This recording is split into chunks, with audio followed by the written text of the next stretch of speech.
Trudy. Always drinking.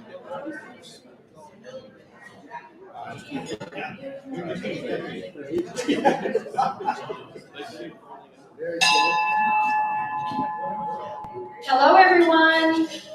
Welcome to the regularly scheduled Thursday lunch meeting of the Rotary Club of Tyler. My name is Trudy Williams. I am your Rotary Club president. I'm so glad to have everybody here today. Today is a busy Thursday in Tyler. For everyone who is here, maybe you didn't know, but today is also the Tyler Economic Development Council's luncheon. So they are having a huge luncheon as well, usually at Green Acres. So a lot of people are there. I will catch up with them online. Okay. The first thing that we want to do, just like we do in every meeting, is we want to take out our cell phones. Want to make sure that we put it on silent so that it doesn't accidentally ring while our speaker is up here speaking. And then we want to turn that camera on, take a picture of yourself, called a selfie, or you and your best friend, or you and the whole table, or you and someone you just met, or a guest, and check into Holly Tree Country Club, and you can also check into the Rotary Club of Tyler, and then take that picture and upload it to your favorite social media outlet. Any social media outlet will do except for TikTok. Please do not download TikTok.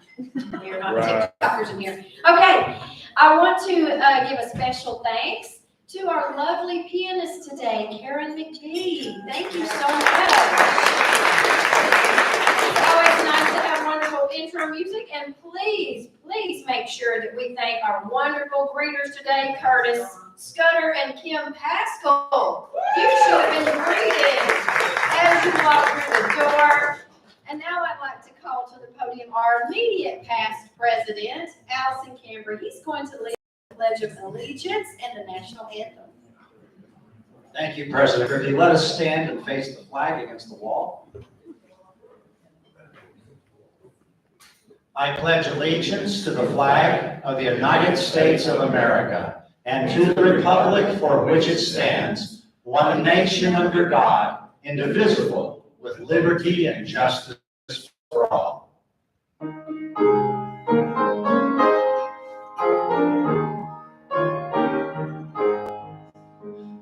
Oh, say can you see by the dawn's early light what so proudly we hailed as the twilight's last gleaming, the far stripes and bright stars through the perilous fight, o'er the ramparts we watched were so gallantly streaming, and the rocket's red glare, like one bursting in air,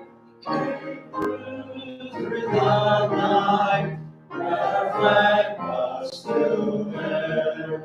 Oh, say does that star-spangled banner yet wave o'er the land of the free and the home of the brave?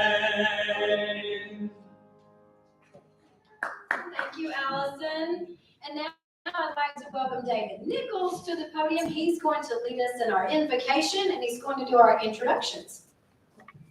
Let's pray together. As we bow our heads, we know we're living in a turbulent time around the world, and so think about that as we offer our thanks to God for our wonderful place to be today. And God, we are thankful for the peace we have here in Tyler and Texas and the country. God, we know that what's going on in the world right now in Israel and around is so deep and dark. It needs your hand. It needs the hands of good people. It needs strength of good people to come and rescue and help restore that place to a peaceful place. So we pray for Israel today. We pray for our own country, that we know we struggle with our own ideas. May we seek your guidance as we make our decisions. For it's in your name we pray. Amen. Amen. All right, have a seat.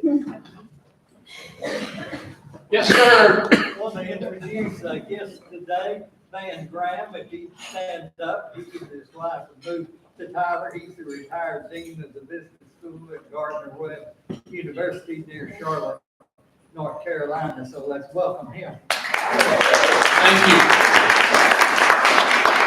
Anybody back here in the back table? Yes, ma'am, Miss Pamela. I'm so thrilled and honored today to introduce you to my brand new international friend from the Bahamas. Please help me welcome Lillard. Hi, Lillard.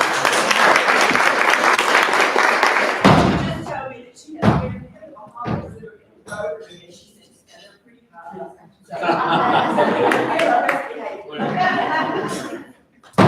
Coming around the corner back there in the back, guys.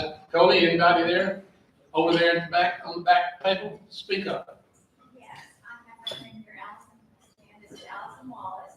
She and our former colleagues, and she now works for the Family Circle of Care. Allison, we're glad to have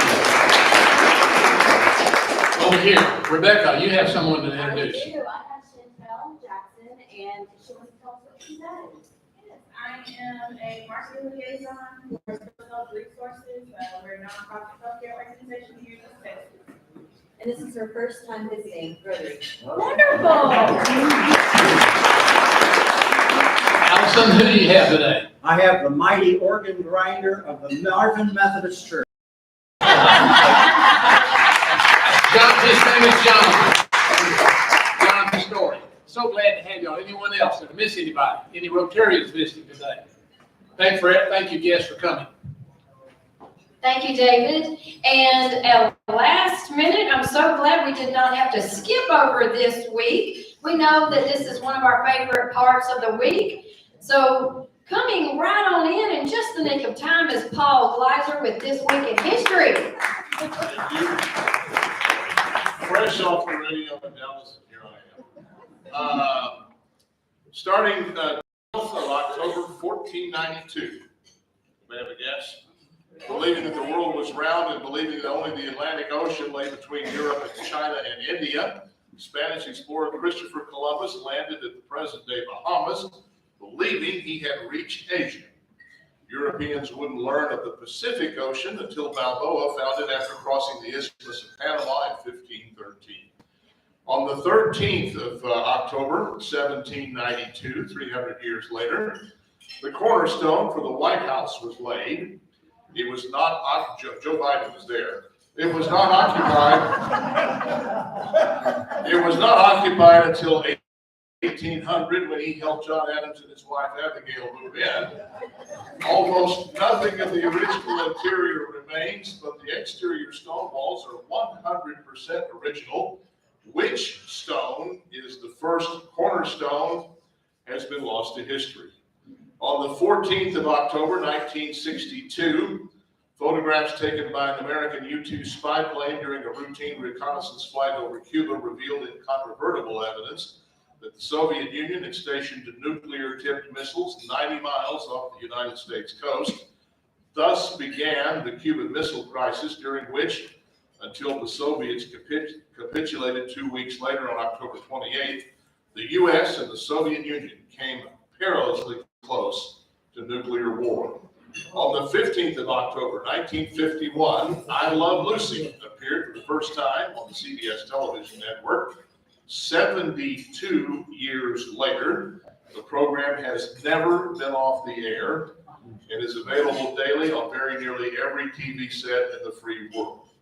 On the 16th of October, 1991, George Joe Hennard, 35-year-old former merchant mariner, drove his truck through the window of Luby's cafeteria in Killeen, Texas, got out, and started methodically shooting the patrons inside. Before being shot to death by police, Hennard killed 23, wounded 27 others.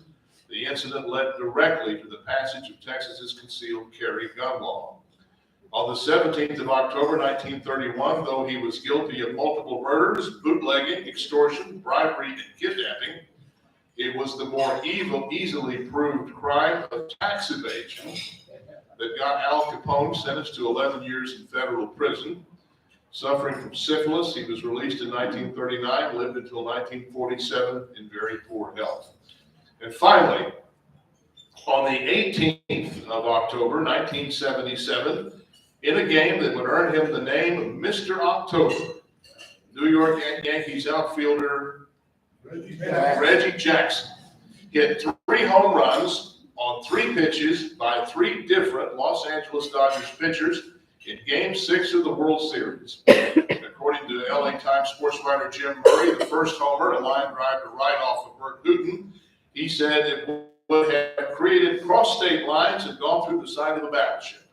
The third homer, hit off a low knuckleball from Charlie Huff, went 450 feet into center field, and according to Murray was, quote, a booming Jack Nicklaus type tee shot, high and far, the kind that pitchers wake up screaming in the middle of the night.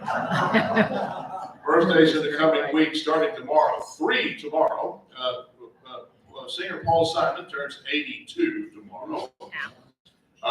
Singer Marie Osmond turns 64 tomorrow. And Dallas Cowboys owner Jerry Jones turns 81 tomorrow. Remarkable about him is he's still defending fraternity suits. It's true, he is. Suzanne Summers, actress Suzanne Summers turns 77 on Monday. And country singer Alan Jackson turns 65 on Tuesday. And that's this week in history. Thank you, Paul. Always something to learn. Okay, so let's move on to Rotary business. We have birthdays and anniversaries in October. So let's acknowledge our Rotary birthdays. October 3rd is Andy Christopher and Jay Hulsenbach. October 9th, JB3. Okay, October 10th, Jack Pollard. October 11th, Andrea Horton. October 12th, John Payne. October the 21st, LaRue Decker and Trey Cobb. October 22nd, Cassie Velasco. And October 24th is Kim Pascal. Please join me in singing happy birthday to our Rotarians. Happy birthday to you. Happy birthday to you. Happy birthday, dear Rotarians. Happy birthday to you. We wish you many, many, many more wonderful birthdays. Okay, we also have some anniversaries of significance in October. October the 3rd, this Rotarian will be celebrating, or has already celebrated 25 years, B.J. Hornbostel. October the 6th, Judy Venable, that's her 1-year anniversary. Oh my goodness. Okay. October 21st, John Miguez, 13 years. Okay, and you've already heard from him today. October 23rd, Paul Kleiser celebrates 20 years. October the 24th, this Rotarian is celebrating 38 years, and that is Jim Blair Jr. October the 28th, Dr. Dwight Fennell, 13 years. So thank you so much for being such dedicated Rotarians. We are so happy that you're here. We're so happy that you've been with us for so long. Okay, and now I have a very special presentation. I'd like to ask David Nichols to come back up here, please. I thought I already did that. You already did that, I know. So David Nichols, as you know, is also involved in Bethesda. He is very active with the Bethesda Clinic and always helping people over there. And he wrote us, the board of the Rotary Club, asking for a donation to the Bethesda's Elisha Fund. Am I saying it right? And you know, we always talk about these things, and after careful consideration, the board did vote to make a donation to the Bethesda's Elisha Fund in the amount of $2,000. So I would like to present to you this check. It's going to be hard to take this to the drive-through. Okay. To the Elisha Dental Clinic at the Bethesda Clinic in the amount of $2,000 from the Rotary Club of Tyler. And we really appreciate everything that you do for those people at Bethesda. Thank you very much.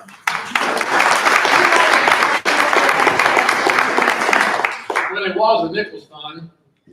Well, we changed it to the Elisha Fund, so I wouldn't get any money. But as you know, Bethesda is a medical dental health clinic that's helping those people who mainly working people. And they have a policy where you need to have some sort of way of making a living, but you're very poor and can't afford insurance of any kind, and you can't get in to see the physician with your funds. So Bethesda Clinic's a valuable, valuable clinic here in Tyler. We have a dental part of that, beautiful clinic, and we struggle to keep dentists there because you have to pay the people, by the way. You don't just get volunteers to do this work. In any case, it's a great clinic, and we have a few people in Tyler that fall through the cracks. You know what that means. I don't want to share this too loud because we carefully pick them. But there's some people who don't work, can't work, whatever happened to them, but they're brought in and they're in desperate need with pain in their mouth and missing teeth in their front and so forth that are desperate for some sort of care. And the Elisha Fund is a little money we gather together to bring them in and let them feel good about knowing somebody's helping pay for their care. It's at least a third of what the market is. If it was $150 to pull a tooth, it's $50 at Bethesda. Okay, give you an idea. But anyway, this fund helps pay for their care, and we carefully select them throughout the year. And Camp V has been part of that. Yes, yes. Thank you. Oh, wait just a second. I'm going to give you the real great big one, but then since that one, I'm going to give you that one. It might be easier to go through. I was there this morning. Thank you so much. Okay. So we're so lucky to be a part of a club that can help those people. And I know that whenever you think about Bethesda, he really hits the nail on the head. You guys know, being in healthcare, there are so many people that they might be working, but they're classified as what we call the working poor, and they just don't have enough money to have basic dental care. And that is it's so wonderful that we are able to be a real integral part in that kind of a fund. Okay, reminder to bring your grocery sacks for the East Texas Mobile Food Bank. You should have seen a box out front. Make sure you collect all of those grocery sacks. And you don't have to do like me. I like to wait until I have a really good sizable amount and then put them in there. Make sure you continue to bring those every week. That is an ongoing thing that we're doing. Tonight is Vino for Vets. It is at venue 111. That is the old Jake's. If you remember the old Jake's downtown. Vino for Vets obviously is a really, really wonderful cause.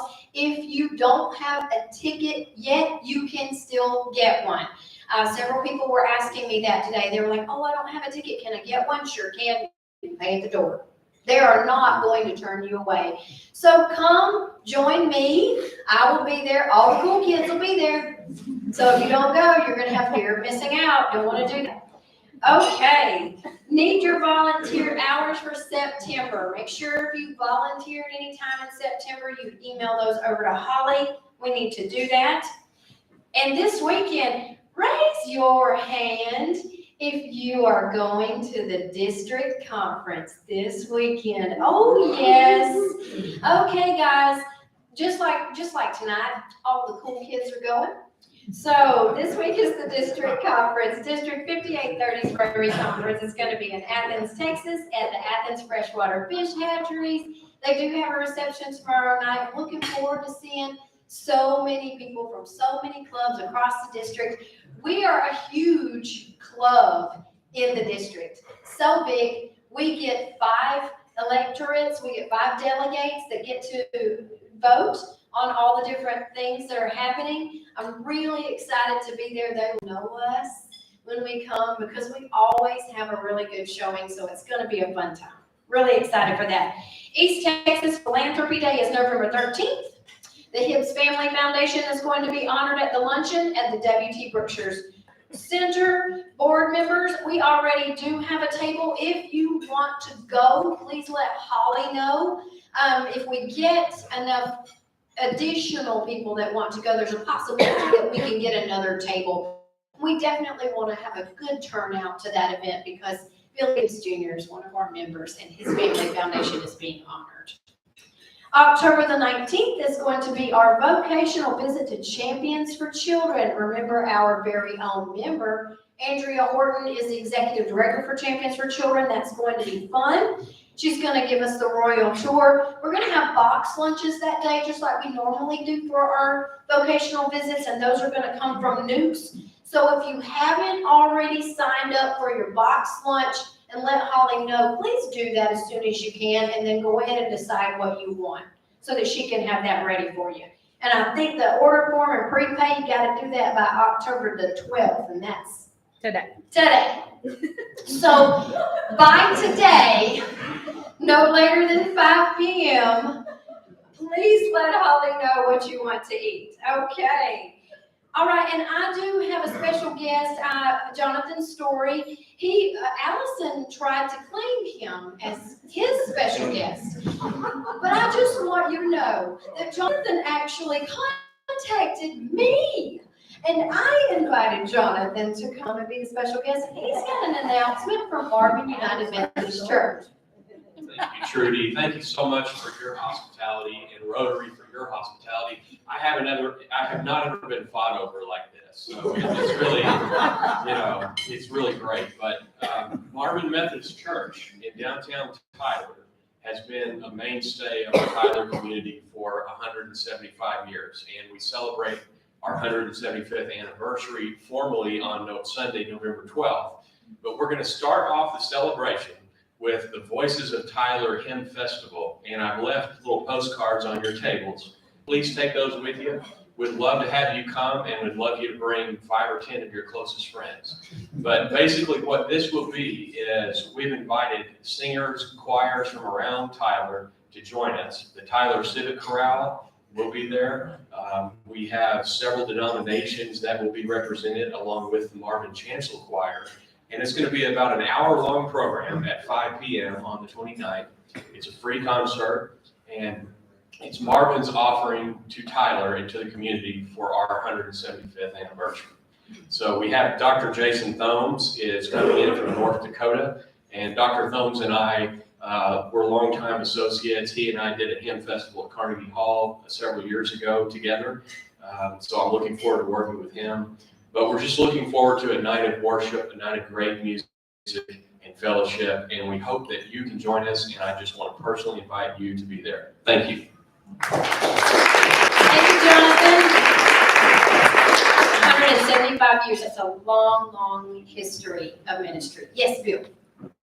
I'm not coordinating it anymore, but 5 o'clock somewhere is still going on. And it's next Thursday, not Tuesday. It's going to be Thursday. Next Thursday, the 19th at Hobbs. Everybody show up. Yes, you have to be at 5 o'clock somewhere now. I don't know. I've heard through the grapevine that it's going to, and we'll see if we can send out some emails. But at the last 5 o'clock somewhere, we did say costumes are welcome. Right. At this 5 o'clock somewhere, Right. okay. So Not mandatory. you need to be thinking about Halloween costumes at that next get together because there could be a prize involved. I don't know. But I know that if you come and you're not wearing a costume and you're the only one not wearing a costume, you're going to, again, have that fear of missing out. So don't have the fear of missing out. Okay, I'd like to welcome up to the podium at this time my wonderful president-elect and your president-elect to introduce our speaker today, Colby McElwee.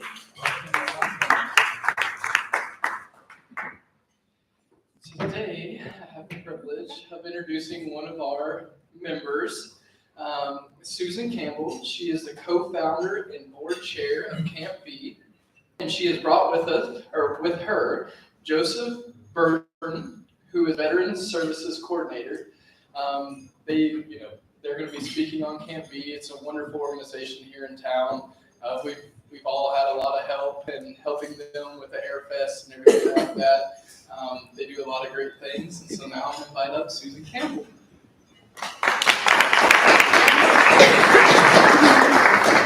I gave him or Joseph. So But then most of you know me. I am hoping, and I hope most of you understand and know what Camp B is.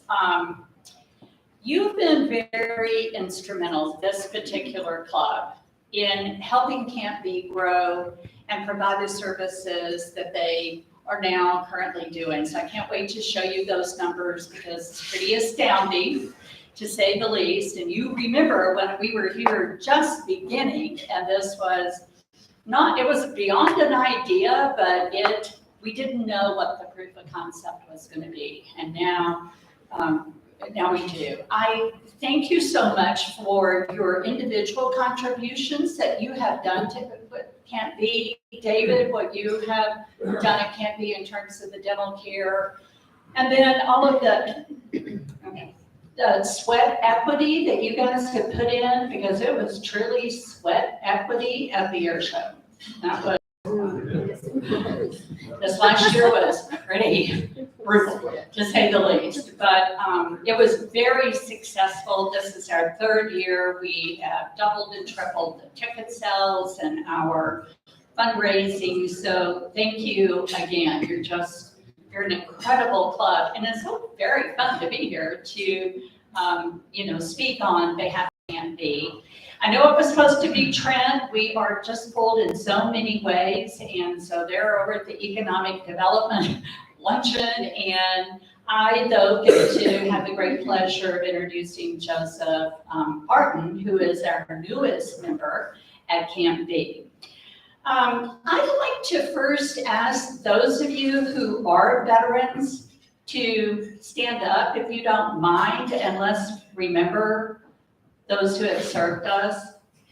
Thank you.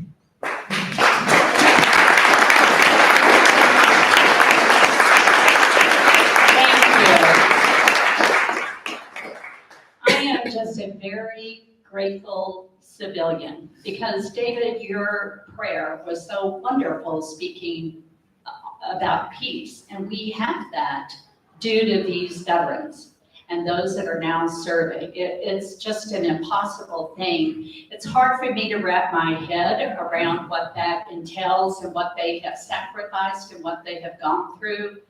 So I feel like we owe them so much, and the least we can do is give back to them and serve them, and that's exactly what Camp B has done.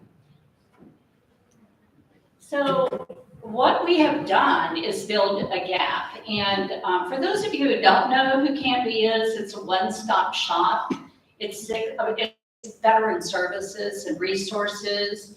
It sits on 20 acres on Front Street. And the whole idea is to bring what little resources that there are here in East Texas into one location. So they have access, veterans, their families, active duty, reserves, all have access to services outside of the VA or the government. While the VA serves a really good purpose, it doesn't fit every veteran. And they only do a certain type of service. There's just more. Joseph will tell you some wonderful stories in terms of some of those things that are needed.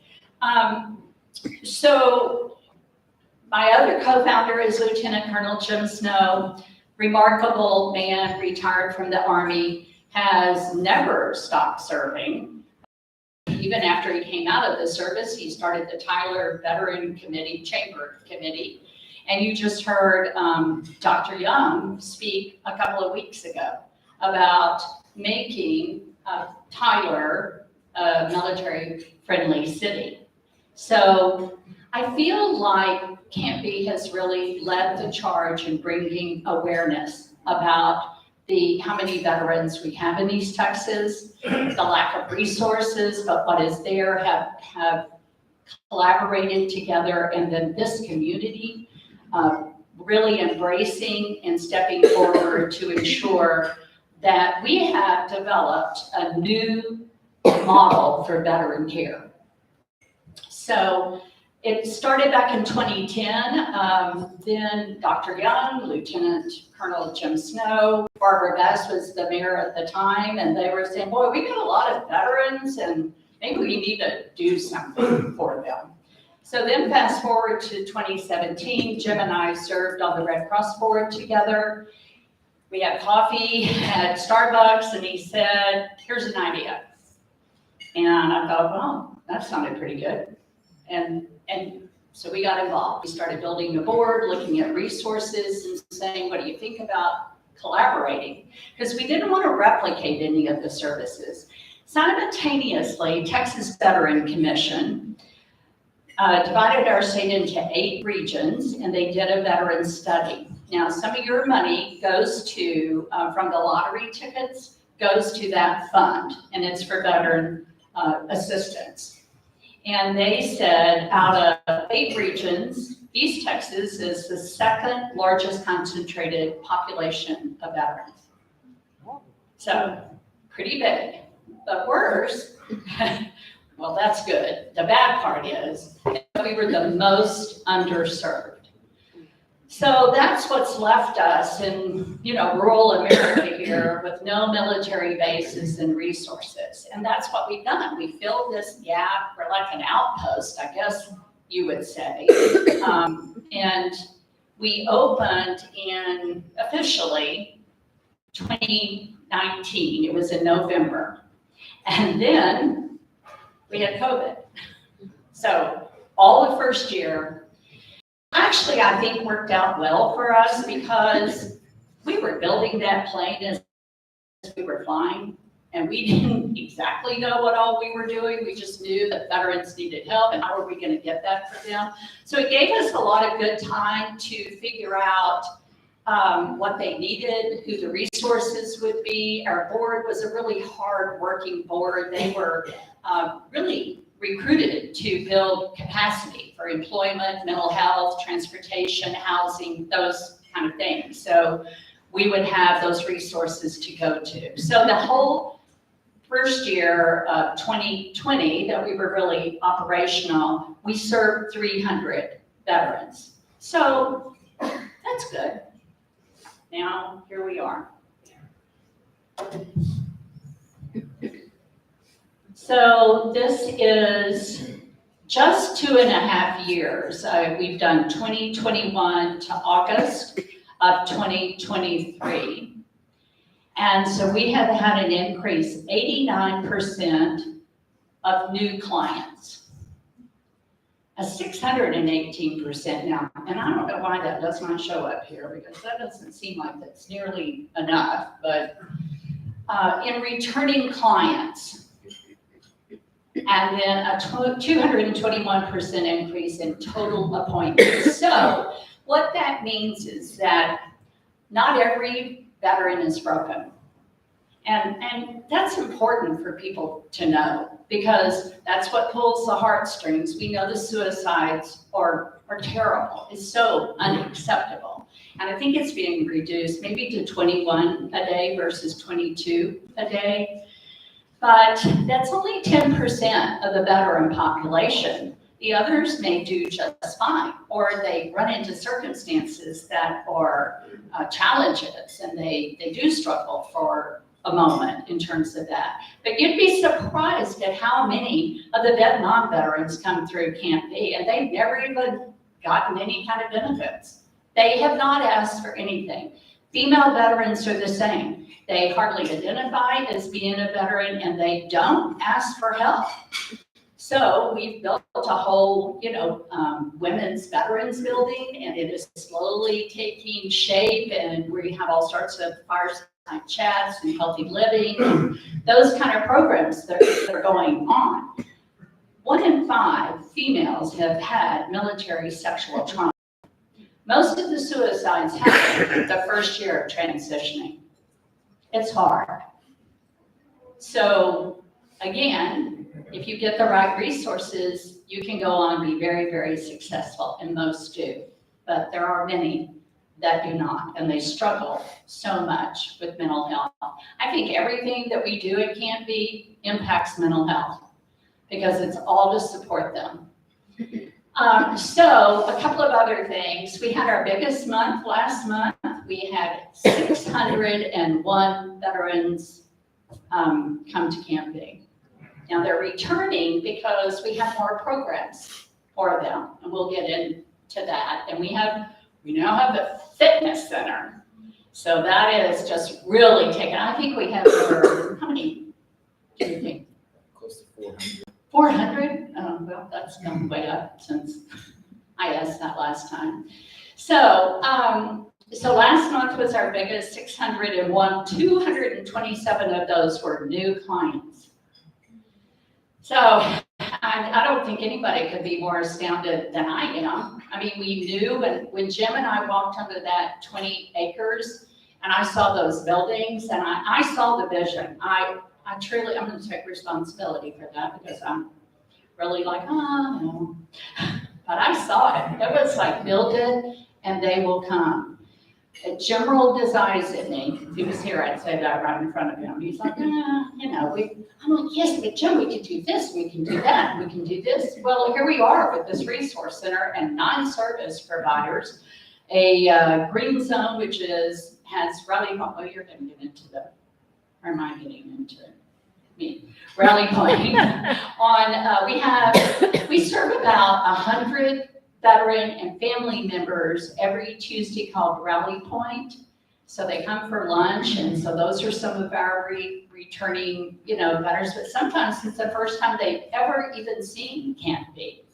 And veterans don't always just come out and say, oh, I've got a problem, I need help with this, you know, because they're pretty tough. And they are very resilient, but they don't always ask for help. So they come see what it's about. It's their first introduction to it, and so it's different than a government agency because these are people just like them that know what it's like, know what they're going through, and are able to relate, and they feel a much warmer trust. It's just moved to a level of family now that I mean we have prevented suicides. We know that.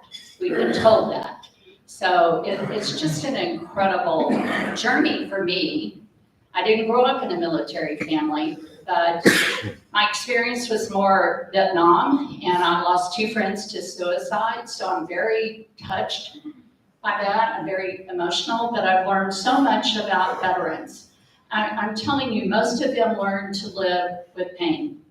You don't know it. You don't know that they're like 90% disabled, they look fine, but they hurt all the time, and they learn how to carry that with great honor. So to me, it just touches my heart for, you know, what we've been able to do. All right. These are our leaders. They are, you've met Travis. So we are up to 5 employees now. Wait, that's more than that. Well, Wayne and Lisa are volunteers, and Wayne's been there from the moment we opened. He volunteers, he does the initial intakes and the conversations to say, what is it that we can help you with? But Travis is a 22-year Air Force vet, Master Sergeant, does a great job of keeping us all in line. Trent, you've met, who is supposed to be here today, but, you know, has been called to other duties. And he is replacing me, hopefully, well, he is, with the fundraising, because that's been, it's not been hard. I mean, it should be hard, but this community is so grateful and so patriotic that it's been possible to renovate all these buildings and, you know, provide these services and develop new programs. So Wayne is a volunteer. Lisa is a Navy vet. She also is a veteran advocate that meets with them at the beginning. And then Mark Shaw came to us as a client. You might have met him at Avino for Vet. So it was a tough situation for Mark. We were able to stabilize him, and then he just started hanging around and tearing down buildings and doing all this work, and now he is our community outreach manager. So he does an awesome job. He goes to the VA just about every other Friday. He talks to the veterans, gives them brochures, and so they're introduced to Camp B. And Earl, he's a civilian, as is Trent, as am I, but he runs the office. So I'd like to introduce now our newest employee that we are so thrilled to have, and I'm going to let him tell more about himself, and that is Joseph Burton, and he is our Veterans Services Coordinator. So he works with the clients, the resources, and all of the volunteers to ensure that whole case management is working. Joseph.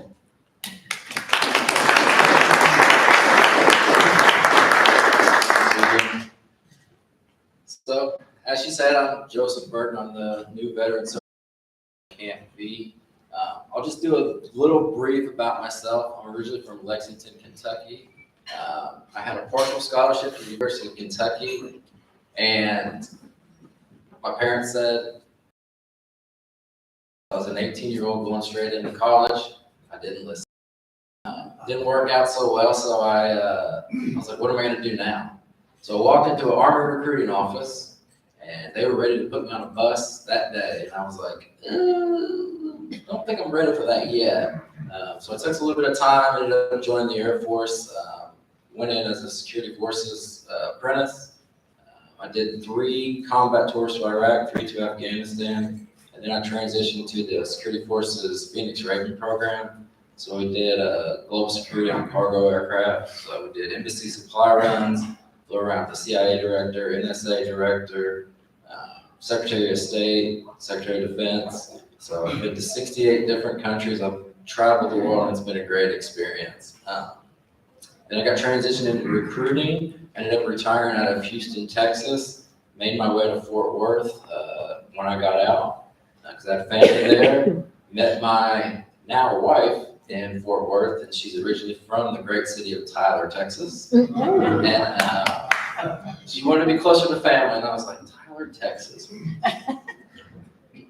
From Houston to Fort Worth. Okay, well, let's go to Tyler. And it's been great since I've been here. You know,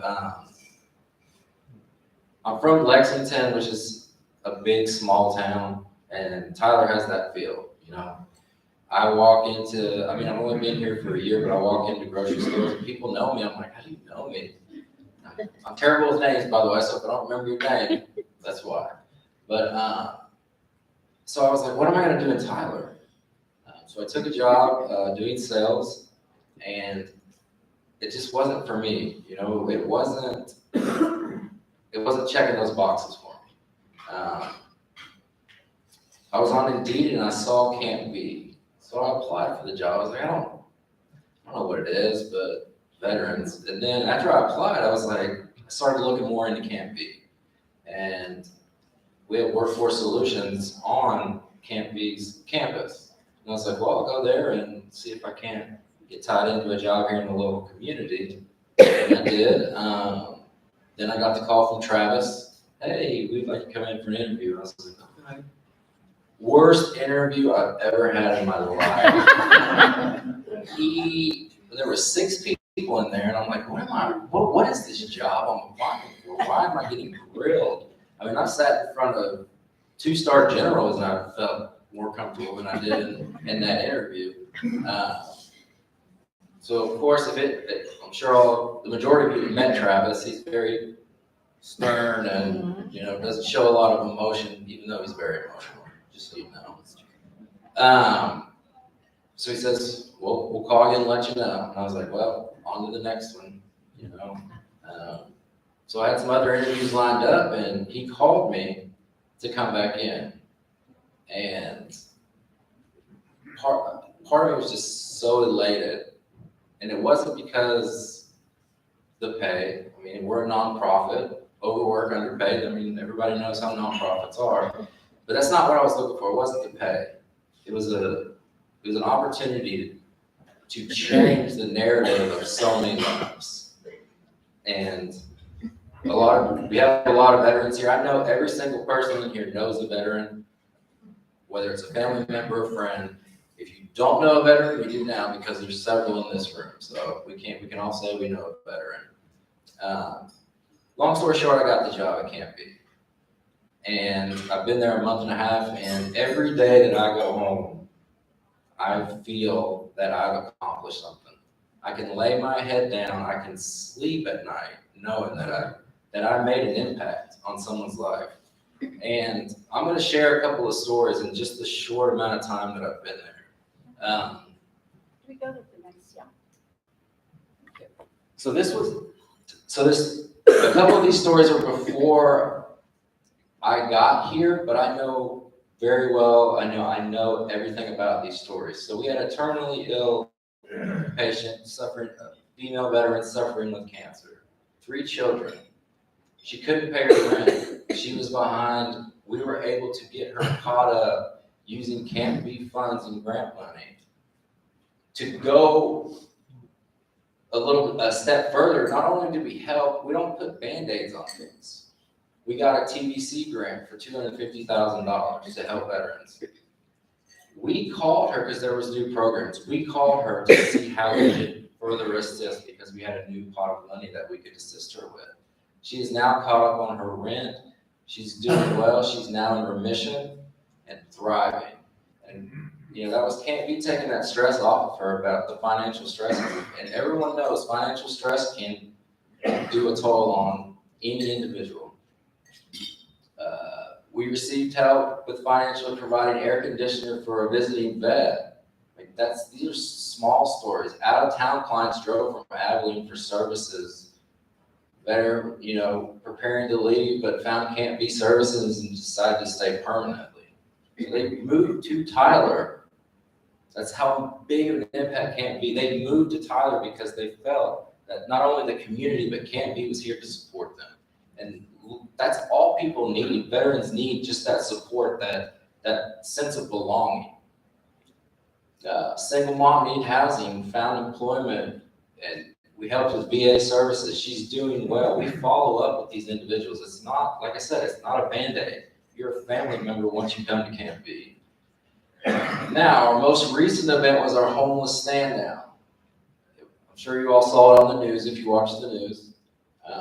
So last year, we had, I believe it was 10 veterans served. 21. Well, we've tripled that this year. We did 63 veterans served. We had over 35 different community businesses and support. Also with the VA was out there, and we were able to serve, giving out backpacks, sleeping bags, cell phones, tablets. We had shower trailer, we had washer and dryer, we had pretty much anything that an individual would need. Out of that 63 people, the homeless veterans that came, I've seen 7 of them since they came to Camp B for homeless stand down. So now I will tell some stories that are near and dear to my heart since I've been at Camp B for a month and a half. One of the biggest things that we have started to notice is dental care issues. With the PACT Act that came out through the VA, they're inundated with claims, they're understaffed. So a lot of things get pushed back. Well, dental care is huge because your dental is every part of your body. So if your mouth's not healthy, you can't go in and have other issues that you need. So I'm sure you can speak on that with the Bethesda Dental Clinic. Through the TBC grant, we are able to assist veterans. Now, we do work with Bethesda, and they do great work. Unfortunately, they are unable to do dentures. So when I called Bethesda, they didn't just pass the buck and say, well, we don't do that. They gave me a name to a clinic here in Tyler. And I'll shout them out because they do great work. DDS Solutions, denture, and implants. So I got a veteran that needed teeth. He had cancer. He's in remission, but it ate his teeth out. He hadn't been able to chew food for 4 years. 4 years. And then, the infection in his mouth was affecting, his ability to recover. If you're in remission with cancer, you get an infection, you're back in the hospital. Your system just can't fight it. So I contacted them. Not only did they get him in, we were able to use TVC to get him new dentures, but they loved what we were doing for the community. And now they've offered 3 pro bono cases. So I just secured 2 yesterday. So a Marine veteran was diagnosed with leukemia 8 years ago. The medication started eating away at his teeth. He has 8 teeth. He hasn't had a solid food meal in probably 6 years. So I called them up. They're going to do a $42,000 full implant in his full top and bottom implants. So this veteran at 43 years old can get his life back and eat healthy foods and enjoy a burger and pizza, which is huge. Also, we have a veteran that's actually a close friend of Susan's that was needing some dental care. And how many years has it been since he's needed dental care? Well, around 2. 2 years.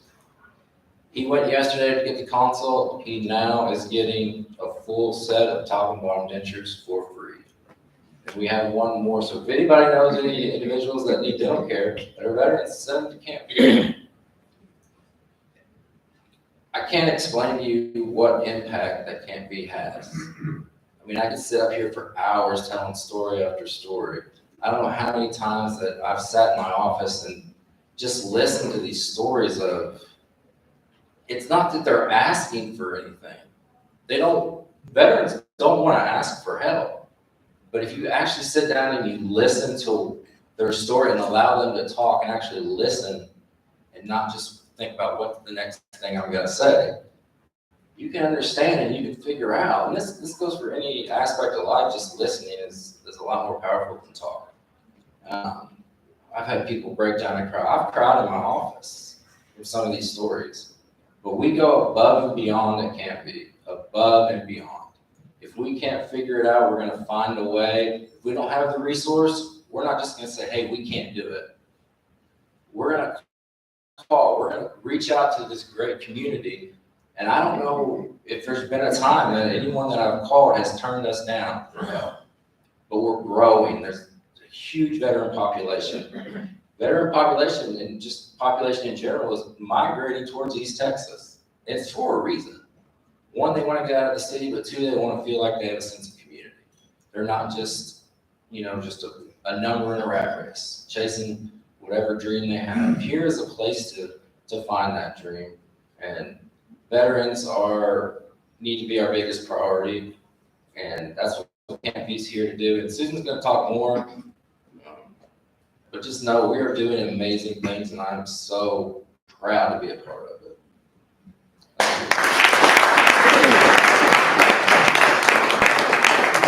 Quickly, we haven't left a lot of time. These are just some of the things that are going on.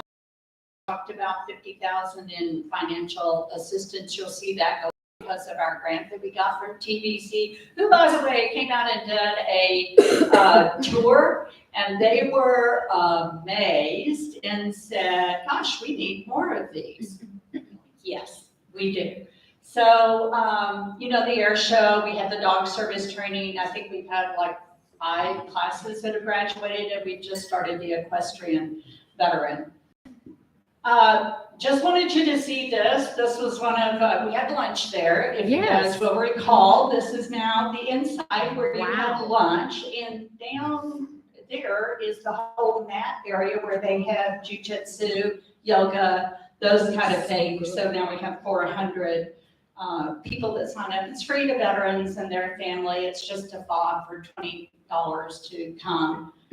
New parking lot and all that. It looks so beautiful. You might remember this, the Rotary kitchen. Thank you so very much. Look at all the appliances and how beautiful this is. And now it's used definitely weekly, sometimes twice weekly.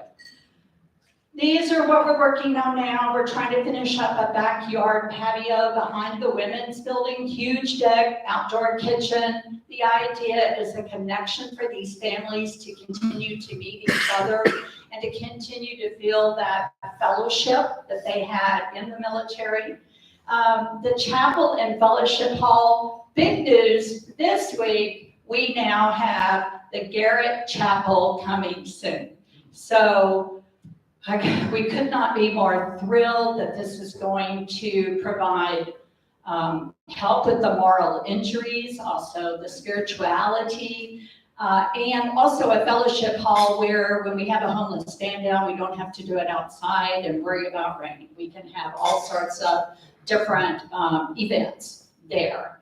Veteran housing will be after the chapel, because there is definitely a void in terms of enough housing. And so we want to have a program that enables them to achieve stability for however long that takes. It's not a 90-day program. It could be, you know, it'd be more, 9 months or a year or whatever it takes to get them stable. And then we would move them out into small that are on the property. And now they're fully responsible, paying rent, utilities, and they all have a job, and then they still have resources, connections to that, outdoor pavilion, fun things, challenge course. We are, as Joseph said, you know, nonprofits, these guys are boots on the ground, overworked, underpaid, and the case management we do is just remarkable. So I have put one of these on each table, and if you're so inclined, because I'm so grateful for what you've done, but we're asking for $11 for 11 months, and please share with your friends, 11 friends. We would be so very grateful. So thank you for everything. Yes. Just real quick, what is TVC? Texas Veteran Commission. Okay, thank you. Not every state has those. So Texas is outpacing California in the number of veterans. Okay. Are there other similar Camp V's around the country in Texas or whatever? No, and that's what the leaders at the TVC said. It's like we've gone to a lot of places that claim to be a one-stop shop. None of them are like this. They were truly blown away. And there might be something across the country, but we've never heard of it. George? Susan, veteran housing, what do you guys do? You build like a dorm or a one-bedroom apartment? What is your? In the beginning, yes, it'll be kind of like a barracks. They'll have their own bedroom, but they'll share, it'll be like a fourplex, and they'll share the common area and living room. We'll have somebody on site that lives there to ensure that all is safe and secure. There's no, you know, out of norm things going on. And yeah, so I think we're gonna start with a 12, am I right? 12? It's gonna be 8 male and 4 female. Yeah. Bedrooms. Susan, Yes. if I have a friend, do they have to have an appointment the very first time? Can they just walk in? No, they just walk in. We're open 9 to 5 at the front desk, and then the volunteer veteran advocates are usually there. If not, Joseph is there. Joseph typically gets them maybe on the second round. Once they sit and say, here are my needs, then they refer them down to Joseph to do a more in-depth. Okay, well, and just go meet Joseph. That's too, we're very, whatever you need. Thank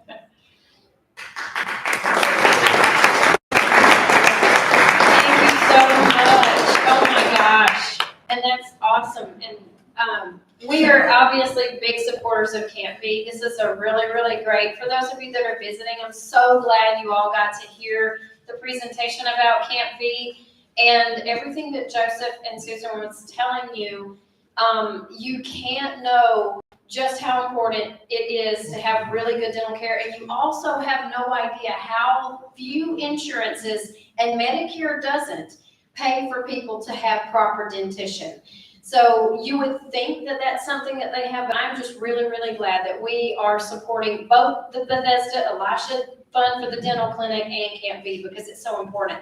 And so many people don't have that, and so many veterans, even the veterans that I see in the hospital, you're absolutely right, they don't ask for help, because sometimes the help has to be the hand that reaches out. So I'm so glad. Thank you so much. Oh my goodness. Okay, so now it's time for the Ace of Diamonds. That one little raffle has made it through all of these. And Joseph, would you call our winning ticket? And how much do we have? Well, it's the halfway winning ticket. How much do we have this time? $2,683. $2,683, and in the words of our immediate past president, that's a useful amount of money. A real quick rundown of the rules. If you are a member of our Rotary Club and you draw the Ace of Diamonds after your number is called, you get half of that amount. If you are a visitor, you get 1/4 of that amount. So what are the numbers? Drum roll, please. Oh. Last three, 025, 025. 025. Oh! And we will need verification, please. Sergeant, could you verify the ticket, please? Thank you very much. Yeah. Okay, the ticket is good. Now he has to draw the Ace of Diamonds out of the remaining cards. Okay, so the Ace of Diamonds will survive another week. And if you will all please stand with me as we recite the 4-way test of the things that we think, say, or do. First, Is it the truth? second, Is it fair to all concerned? third, Will it build goodwill and better friendships? and fourth. Will it be beneficial to all concerned? We are adjourned. Have a wonderful day. I'm so glad you're here.